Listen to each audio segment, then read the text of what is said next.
പ്രോക്കുലിൻ്റെ പുതിയൊരു വീഡിയോയിലേക്ക് എല്ലാവർക്കും സ്വാഗതം. ഇത് നമ്മളുടെ മെനു നമ്മളിന്നൊരു സിമ്പിളായിട്ടുള്ളൊരു ചമ്മന്തിയാണ്. ചമ്മന്തി എന്ന് പറയുമ്പോൾ സാധാരണ ചമ്മന്തിയല്ല, ഒരു പാഷൻ ഫ്രൂട്ട് വെച്ചിട്ടുള്ള ചമ്മന്തി. പാഷൻ ഫ്രൂട്ട് വെച്ചിട്ടുള്ള ചമ്മന്തി ഉണ്ടാക്കുമ്പോൾ ഇത് പാഷൻ ഫ്രൂട്ടിൻ്റെ ചെടിയാണ് കേട്ടോ അത്. അപ്പോൾ ഇതിനകത്തുനിന്ന് അത്യാവശ്യം മൂത്ത 1-2 പാഷൻ ഫ്രൂട്ട് നമുക്ക് പറിച്ചെടുത്തതിന് ശേഷം നമുക്കത് എങ്ങനെയാണ് ചമ്മന്തി ഉണ്ടാക്കുന്നത് ഞാൻ കാണിച്ചു തരാം. അപ്പോൾ ഇതിനകത്ത് അത്യാവശ്യം പാഷൻ ഫ്രൂട്ടൊക്കെ ഉണ്ടായി കിടക്കുന്നുണ്ട്, അത് നോക്കാം. അത്യാവശ്യം മൂത്തത് വേണം, പിഞ്ചായിരിക്കരുത്, പഴുത്തതും ആയിരിക്കരുത്. ഇത് രണ്ടിൻ്റെ ഇടയിൽ നിന്നിട്ടുള്ള ഒരു പാഷൻ ഫ്രൂട്ട്, 1-2 പാഷൻ ഫ്രൂട്ട് പറിച്ച് നമുക്ക് നോക്കാം. വാ വീഡിയോയിലേക്ക്. ഇത് പാഷൻ ഫ്രൂട്ട് ഇതധികം പഴുത്തിട്ടില്ല, പക്ഷെ എന്നാലും മൂത്തിട്ടുണ്ട്. ഈ 2 പാഷൻ അങ്ങനെ നമ്മൾ 2 പാഷൻ ഫ്രൂട്ട് 2 എണ്ണം പറിച്ചു. ഇത് അധികം പഴുത്തതല്ല, പഴുക്കാറായി തുടങ്ങിയതാണ്. ഇതും അധികം പഴുത്തിട്ടില്ല, പഴുക്കാറായി തുടങ്ങി. ഇത് രണ്ടും വെച്ചിട്ടാണ് ഇന്നത്തെ നമ്മുടെ പാഷൻ ഫ്രൂട്ട് ചമ്മന്തി. ഇപ്പോൾ ഏതാണ് ഇന്നത്തെ ഉച്ചത്തെ ചോറിന് നമ്മൾ ഈ പാഷൻ ഫ്രൂട്ട് വെച്ചിട്ടാണ് ചമ്മന്തി ഉണ്ടാക്കുന്നത്. ഇനി നമുക്ക് പാഷൻ ഫ്രൂട്ട് ചമ്മന്തി ഉണ്ടാക്കണം എങ്ങനെയാണെന്ന് കൂടി ഞാൻ പറഞ്ഞു. പാഷൻ ഫ്രൂട്ട് ഉണ്ടാക്കാനായിട്ട് സാധനങ്ങളൊക്കെ നമ്മൾ റെഡിയാക്കി വെച്ചു. തേങ്ങ, കുറച്ച് കാന്താരി മുളക്, 1 ഉള്ളി, 2 പാഷൻ ഫ്രൂട്ടിൻ്റെ ജ്യൂസ്, പൾപ്പ് മാത്രം മാറ്റി വെച്ചിട്ടുള്ള പൾപ്പ് മാത്രമാണ് കേട്ടോ, അത് മാറ്റി വെച്ചിട്ടുണ്ട്. ഇത്രയാണ് ചമ്മന്തി ഉണ്ടാക്കാനുള്ള ഇൻഗ്രീഡിയൻസ്. ഇത് വേണമെന്നുണ്ടെങ്കിൽ നമുക്ക് ഒരു കഷ്ണം, ഒരു ചെറിയ പീസ്, കാരണം ഈ ഇഞ്ചി ചേർത്ത് കഴിഞ്ഞിട്ടുണ്ടെങ്കിൽ ഇഞ്ചിയുടെ ടേസ്റ്റ് കൂടുതൽ നിന്ന് നമുക്ക് ഈ പാഷൻ ഫ്രൂട്ടിൻ്റെ ടേസ്റ്റ് അറിയാൻ പറ്റില്ല. അപ്പോൾ അതുകൊണ്ട് വേണമെന്നുണ്ടെങ്കിൽ ഒരു ചെറിയ കഷ്ണം ഇഞ്ചി ചേർക്കാം. അത് ഓപ്ഷനിലാണ്. എനിക്ക് അതിൻ്റെ വലിയ താല്പര്യമില്ല, കാരണം എനിക്ക് പാഷൻ ഫ്രൂട്ട് ചമ്മന്തിയാണ് വേണ്ടത്, ഇഞ്ചി ചമ്മന്തിയല്ല. അതുകൊണ്ട് ഞാൻ ഇഞ്ചി ചേർക്കുന്നില്ല. നിങ്ങൾക്ക് അത് ഇഷ്ടമാണെങ്കിൽ നമുക്ക് വേണമെങ്കിൽ അതുകൂടി ചേർക്കാം. അതേ ഉള്ളൂ ഇതിനകത്ത്. ഇനി നമ്മൾ നന്നായിട്ട് അരച്ചെടുക്കും. അത്രേ ഉള്ളൂ പാഷൻ ഫ്രൂട്ടിൻ്റെ പരിപാടി.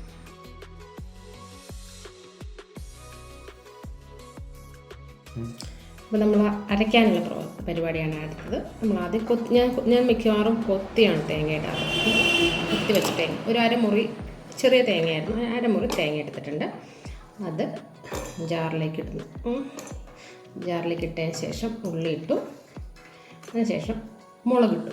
ഇതാദ്യം ഒന്ന് അരച്ചെടുക്കാം നമുക്ക്. നമ്മളത് ആദ്യം നന്നായിട്ട് ഒന്ന് ചതച്ചെടുത്തതിന് ശേഷം നമ്മൾ പിന്നെ ഇതിനകത്തേക്ക് ചേർക്കുന്ന കാര്യം, നമ്മൾ എടുത്തു മാറ്റി ശരിക്കും പഴുക്കാത്ത എന്നാൽ ശരിക്കും മൂത്തിട്ടുള്ള എന്താ പറയുക പാഷൻ ഫ്രൂട്ട്. അതിനുശേഷം നമ്മൾ ഇതിനകത്ത് ഒരു ഐറ്റം നമ്മൾ പറഞ്ഞില്ലായിരുന്നു, ഞാൻ ചമ്മന്തിക്ക് എപ്പോഴും ആവശ്യമുള്ള സാധനമാണ് ഉപ്പ്. നമ്മൾ ശകലം ഉപ്പ് കൂടി, അതിന് വേണ്ടിയിട്ടുള്ള ഉപ്പ് കൂടി ചേർക്കുന്നു. എല്ലായിടത്തൊന്നും അതിനുശേഷം നമ്മളിത് ഒന്നുകൂടി ഒന്ന് അരയ്ക്കുന്നു. ഇതിനകത്തിപ്പോൾ വെള്ളത്തിൻ്റെ ആവശ്യമില്ല, കാരണം നമ്മൾ ഇതിനകത്ത് ജ്യൂസിനകത്ത് ഓൾറെഡി ജ്യൂസ് ഉണ്ട്. അപ്പോൾ അതുകൊണ്ട് വെള്ളമൊന്നും ചേർക്കേണ്ട. ഒന്ന് നമുക്ക് അരച്ചെടുത്ത് നോക്കാം. ഞാൻ ഈ ചമ്മന്തി അരച്ചപ്പോൾ ഞാൻ കാണിച്ചു തന്നല്ലോ, അത് വെറുതെ സീഡോട് കൂടി ഇട്ടിട്ടാണ് നമ്മൾ ഈ ചമ്മന്തി അരച്ചത്. അതുകൊണ്ട് തന്നെ ആ ചമ്മന്തിയിൽ ഒരു ചെറിയൊരു ബ്ലാക്ക് സീഡിൻ്റെ ചെറുതായിട്ടൊന്ന് ചതച്ചേ ഉള്ളെങ്കിൽ പോലും ആ ബ്ലാക്ക് സീഡ് അങ്ങനെ കിടക്കും. പക്ഷേ എല്ലാവർക്കും ആ ബ്ലാക്ക് സീഡ് അങ്ങനെ കാണുന്ന അത്ര ഇഷ്ടമായിരിക്കില്ല. കാരണം നമ്മൾ ഭക്ഷണം കഴിക്കുമ്പോൾ നമ്മളൊരു മനസ്സിൻ്റെ ഒരു ഇതെന്ന് പറഞ്ഞാൽ വളരെ ഇമ്പോർട്ടൻ്റ് ആയിട്ടുള്ള കാര്യമാണ്. അപ്പോൾ അതുകൊണ്ട് തന്നെ ചിലർക്കത് കൊടുക്കുമ്പോൾ നമുക്കത് ഇതെന്താ ഈ കറുത്ത് കിടക്കണം ഇതിനകത്ത്, ശരിക്കും പറഞ്ഞാൽ നമ്മൾ കടുവൊക്കെ വറുത്തിടും, അപ്പോൾ പ്രശ്നമില്ല. പക്ഷേ ഇങ്ങനെ കാണുമ്പോൾ ചിലർക്ക് പ്രശ്നമാവും. അപ്പോൾ എന്ത് ചെയ്യണം എന്ന് വെച്ചിട്ടുണ്ടെങ്കിൽ നമുക്ക് പാഷൻ ഫ്രൂട്ട് ചമ്മന്തി ഉണ്ടാക്കുകയും വേണം, ഈ ബ്ലാക്ക് സീഡ് കിടക്കണം കാണാനും പറ്റില്ല. അങ്ങനെയാണെങ്കിൽ എന്ത് ചെയ്യണമെന്ന് വെച്ചിട്ടുണ്ടെങ്കിൽ ആ പാഷൻ ഫ്രൂട്ട് ജ്യൂസ് ഒന്ന് അരിച്ചെടുക്കണം. എന്താ പറയുക, അതിൻ്റെ കറുത്ത സീഡ് മാറ്റിയതിന് ശേഷം വെറുതെ ആ ജ്യൂസ് മാത്രമാക്കി വെള്ളം പോലെ ചമ്മന്തിയിലേക്ക് ഒഴിച്ച് അരയ്ക്കണം. അപ്പോൾ എന്താ പ്രശ്നം എന്ന് വെച്ചാൽ അതിൻ്റെ ടേസ്റ്റ് കിട്ടുകയും ചെയ്യും.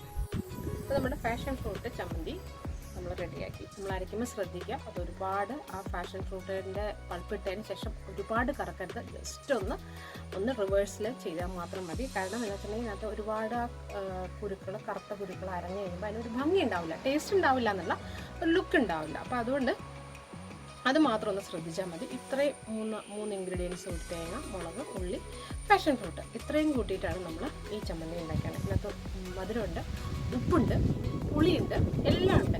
എല്ലാത്തിൻ്റെ ഒരു മിക്സ്ചറാണ് നമ്മുടെ ചമ്മന്തി. അപ്പോൾ നമ്മുടെ ചോറിൻ്റെ കൂട്ടം കഴിക്കാനായിട്ട് ഭയങ്കര ടേസ്റ്റ് ആയിരുന്നു. അപ്പോൾ ഒരു പ്രാവശ്യം നിങ്ങളെല്ലാവരും ഈ ഒരു ചമ്മന്തി, പാഷൻ ഫ്രൂട്ട് ചമ്മന്തി ഒന്ന് ട്രൈ ചെയ്ത് നോക്കുക. അതിനുശേഷം നല്ലതാണെങ്കിലും ചീത്തയാണെങ്കിലും ഫീഡ്ബാക്ക് എന്താണെങ്കിലും പ്രോക്കുലിനയ്ക്ക് തരിക. പിന്നെ വീഡിയോ ഷെയർ ചെയ്യുക, ലൈക്ക് ചെയ്യുക, സബ്സ്ക്രൈബ് ചെയ്യുക. Thank you.